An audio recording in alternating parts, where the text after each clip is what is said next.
Hello students, welcome back to the learning channel Science Surfers. Today we'll study about friction part 2.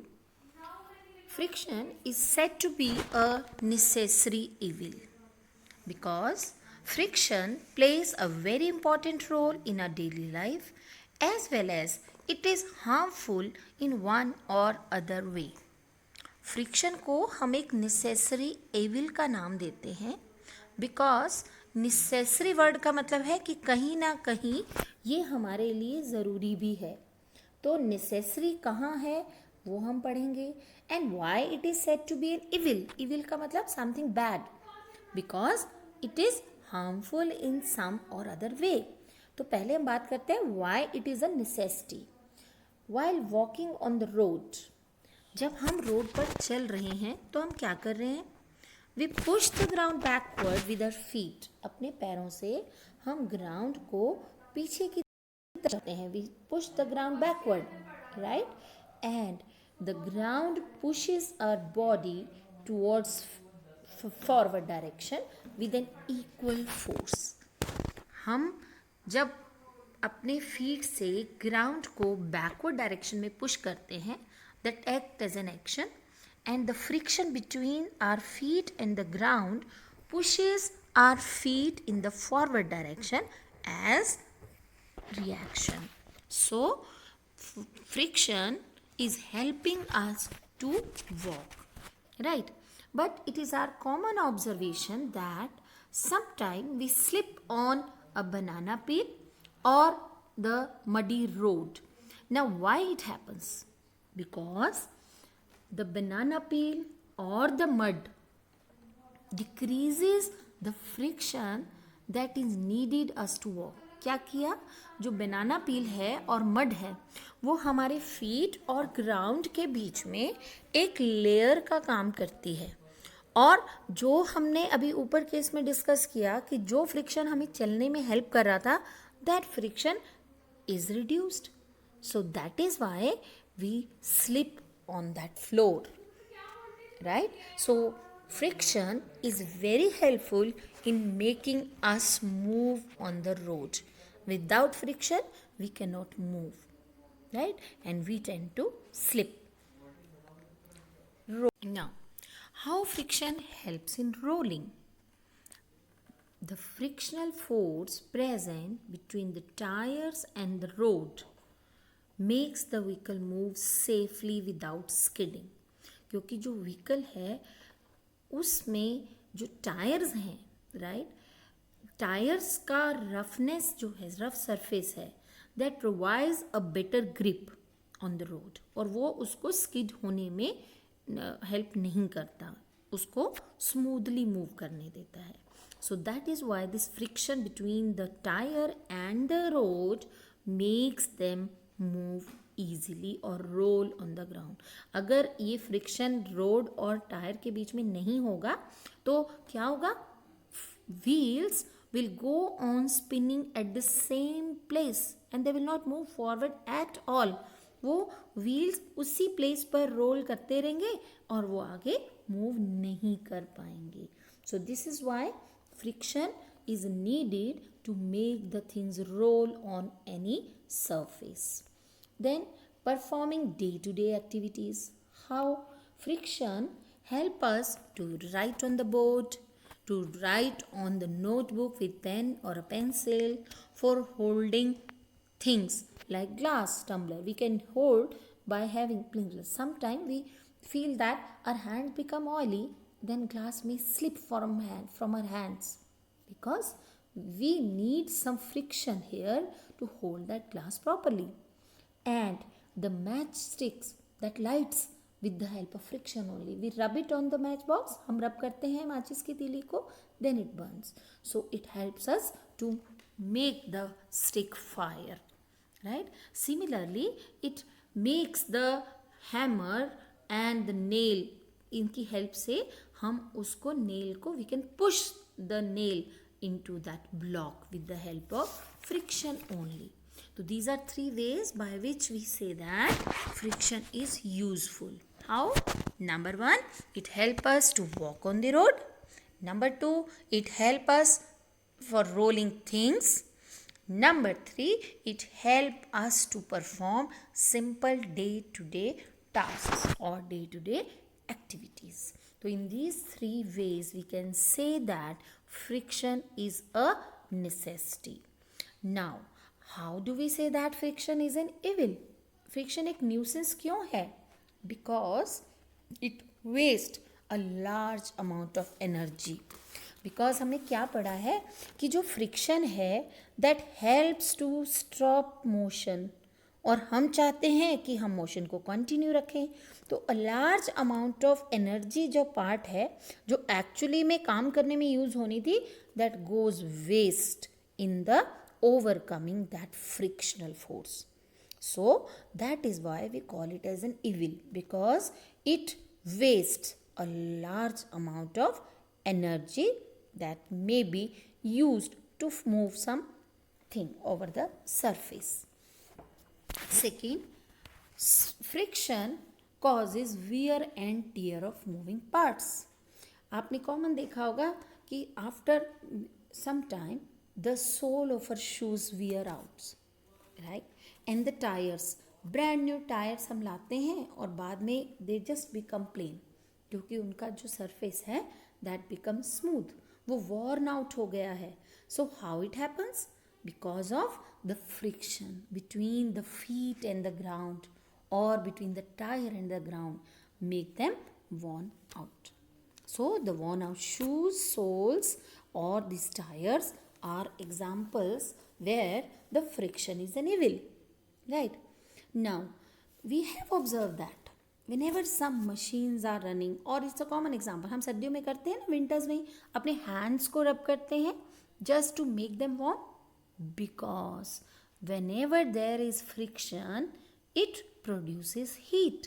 और जब हम कोई machine के parts चला रहे हैं तो वहाँ हम फ्रिक्शन जो है दैट प्रोड्यूसेस हीट, बट वो हीट हमारी अनडिज़ायरेबल है, हम नहीं चाहते वो हीट प्रोड्यूस हो. So that production of heat is also wastage of energy.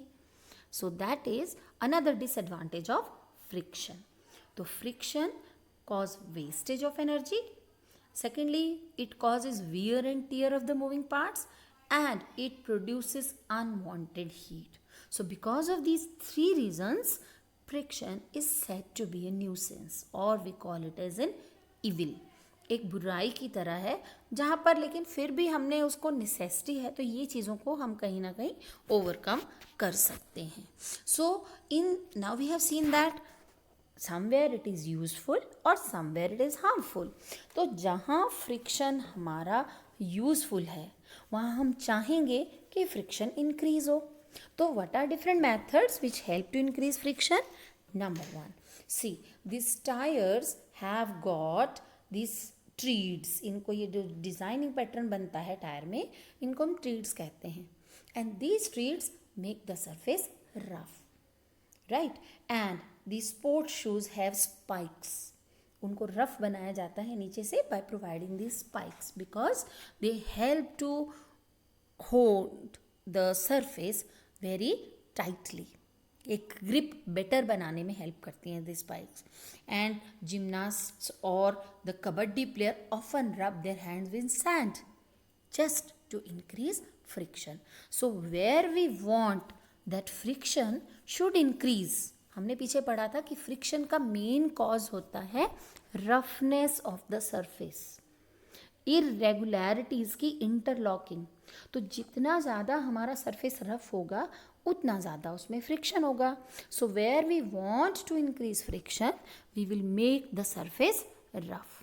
तो सरफेस को रफ बनाने के कई तरीके हैं, by making treads, by making shoe spikes जो हैं, और rubbing hands with sand, right. Now sometime polishing is another method which makes the friction less. हम जहाँ चाहते हैं कि फ्रिक्शन रिड्यूस हो, फ्रिक्शन कम हो, हमें वहाँ क्या करना है, स्मूथ बनाना है सरफेस को. तो polishing is one method which makes the surface smooth. हम रबिंग करते हैं, पॉलिशिंग करते हैं, जिससे सरफेस हमारा इवन हो जाता है, उसकी इरेगुलरिटीज फिल्ड अप हो जाती हैं। आपने देखा होगा हम लोग पॉलिश करते हैं चीज़ों को और उससे पहले हम उसको सैंड पेपर से रब भी करते हैं। तो सैंड पेपर से रबिंग करना makes the surface smooth and that will reduce friction. जितना सरफेस स्मूथ होगा फ्रिक्शन उतना ही कम होगा। तो जहाँ हम चाहते हैं कि फ्रिक्शन ना हो, there we make the surface smooth, right. Sometime we use some oil like substances called lubricants which help to reduce friction. Friction को कम करने के लिए हम लुब्रिकेंट्स यूज़ करते हैं। आपने कॉमनली बच्चे सब कैरम बोर्ड का गेम खेलते हैं, तो we have seen that to make the striker move smoothly what we do, we sprinkle some talcum powder on the carom board and that talcum powder will make the surface smooth and run the striker easily, वो आराम से चलेगा उसके ऊपर। Secondly आपने देखा होगा आपकी साइकिल्स में ये ग्रीस लगाई जाती है, राइट। Now why this grease is applied, to make the movement of that wheel easily, उसको अच्छे से और स्मूथली, उसकी मशीन की एफिशिएंसी को बढ़ाने के लिए। अगर यहाँ पर हम ग्रीजिंग नहीं करेंगे तो फ्रिक्शन की वजह से या फिर वहाँ रस्ट हो जाएगा और वो चीज़ें स्मूथली मूव नहीं करेंगी, ठीक है। एंड वी समटाइम ऑयल्स, हम मशीनों में ऑयल्स डालते हैं, क्यों, उनको स्मूथली रन करने के लिए। तो these are some of the factors which help to reduce friction by making surface smooth and increase the efficiency of the machine. जिस भी चीज़ से हम काम करना चाहते हैं, oiling, greasing, making surface smooth, that increases that efficiency and make that machine or moving parts, right, to work efficiently. In some cases, we have heard about that hovercraft. What is hovercraft? Hovercraft is a vehicle that may run on both land and water. ये land पे भी चल सकता है और water पे भी चल सकता है। अब इसमें कोई चीज़ ऐसी तो होनी चाहिए जो इसको वाटर में इजीली फ्लोट करवाए and make it move on the road easily. So there we use the compressed air. ये इसके बेस में जो कंप्रेस एयर फिल्ड होती है that act as a cushion, वो एक कुशन का काम करते हैं and make it float over water as well as run on the ground. So hovercraft is using the compressed and purified air as a lubricant also. जो इसमें air है वो लुब्रिकेंट का काम भी कर रही है। एक तो उससे इलास्टिक कुशन मिल गया उसे, ठीक है, मूविंग पार्ट्स के बीच में, and secondly that will reduce the friction, और उसके ऊपर डर्ट डस्ट वो भी कलेक्ट होने से रुक जाता है। So this is another method where compressed air can be used as an lubricant.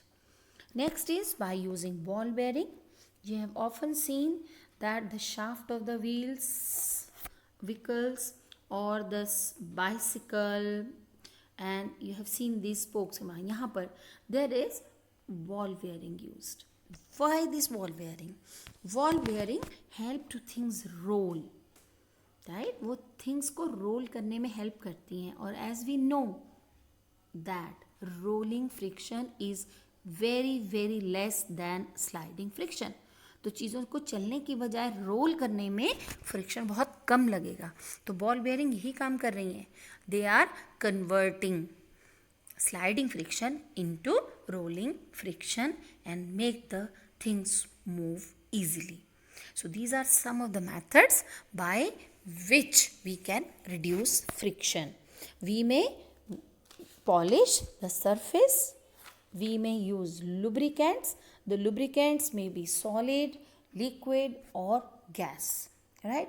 And then using ball bearing. So these are some of the methods which make the machines to move smoothly and help to reduce friction. Now we have studied about the friction between solid surfaces. तो क्या हमारी gases या liquids भी friction लगा सकते हैं? इसका answer है yes. We have got solid one substance where the friction between two surfaces in contact is working, and others liquid and gases are known as fluids which flow, right? These two are known as fluids. So whenever an object is moving through these fluids, some type of friction force is offered by these fluids which is called fluid friction. कोई भी चीज़ पानी में से चल रही है, air में से चल रही है, तो उसमें इनकी वजह से भी एक फ्रिक्शनल फोर्स लगता है और जिसको हम कहते हैं फ्लूइड फ्रिक्शन. ये फ्लूइड फ्रिक्शन 3 फैक्टर्स पे डिपेंड करता है. One is nature of the fluid. अब नेचर ऑफ द फ्लूइड जो है वो अलग अलग फ्लूइड का अलग हो सकता है. Suppose we have got water, we have got air, we have got honey. तो out of these 3, what do you think? In which medium the object can move fastest? It is air. And in which it moves slowest? That is honey. Because the honey is much denser than water. उसमें से किसी चीज़ को move करने में उतना ही ज़्यादा force of friction भी लगेगा. सेकेंड पॉइंट हमारा होता है shape of the moving object. या हम कह सकते हैं पर्टिकुलर एरिया जो उस फ्लूइड से फ्लो करते हुए उसमें कॉन्टेक्ट में आता है. So that decides how much fluid friction will be provided. So that means shape of the moving object through fluids should be some particular one, right? We have seen that the fishes moving through water or the birds moving in air, they are natural things which have got a particular shape, that to reduce the friction by the water or the air. Third one is the speed of the moving object. The faster the object is moving, जितनी भी object fast चलेगी किसी भी fluid में उतना उस पर fluid का रेजिस्टिव फोर्स लगेगा. ये जो रेजिस्टिव फोर्स है वो उसको रोकने की कोशिश करेगा. The faster is an object moving through the fluid, the more it is experiencing the frictional force, right? So we design some particular activity just to understand how the shape of the object decides the friction. Now we have got taken 2 same size paper sheets. One can be crumbled into a ball and other is kept as it is in the form of sheet. Now allow them to fall down from the same height. आपने 2 same size के papers लेने हैं. एक को आपने crush करके ball की shape दे देनी है और दूसरे को फ्लैट शीट रखना है. Now allow them to fall down. अब उनको नीचे की तरफ आप गिरने देंगे. हम क्या देखेंगे कि the ball which falls early on the ground and the sheet is coming later. Why? Because sheet का जो एरिया है उसका एयर रेजिस्टेंस उस पर ज़्यादा लग रहा है और वो उसको नीचे आने से रोकता है. So air is providing more resistance to the sheet than to the ball. तो जहाँ जितना ज़्यादा फ्रिक्शन होगा उसकी मूवमेंट उतनी ही ऑब्स्ट्रक्ट होगी, राइट?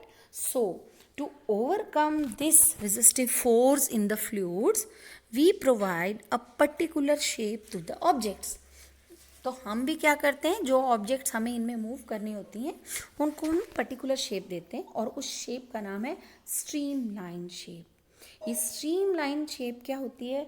जहाँ ऐसी शेप है जहाँ से कोई भी फ्लूइड जो है उसके सभी पार्टिकल्स किसी एक पर्टिकुलर पॉइंट में सेम पाथ और सेम स्पीड से मूव करते हैं. तो ऐसे फ्लो को बोलते हैं streamline flow. So to move through any fluid the objects are provided with streamlined bodies. तो streamlined body क्या होती है?